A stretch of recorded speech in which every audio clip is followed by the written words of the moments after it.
With 61,904 fans packed into Sun Devil Stadium, the Sun Devils and Mike Bercovici took on the Cody Kessler-led Trojans. Here are some sights and sounds of the game.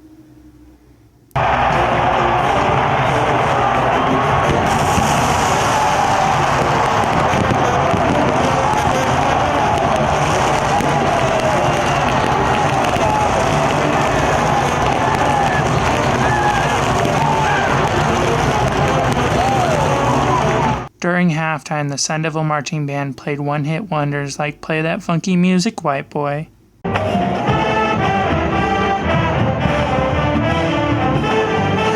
and Take On Me.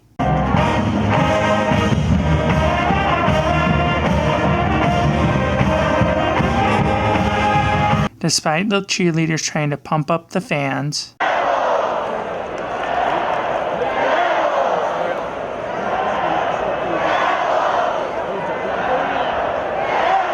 the Sun Devils stood no chance against the Trojans.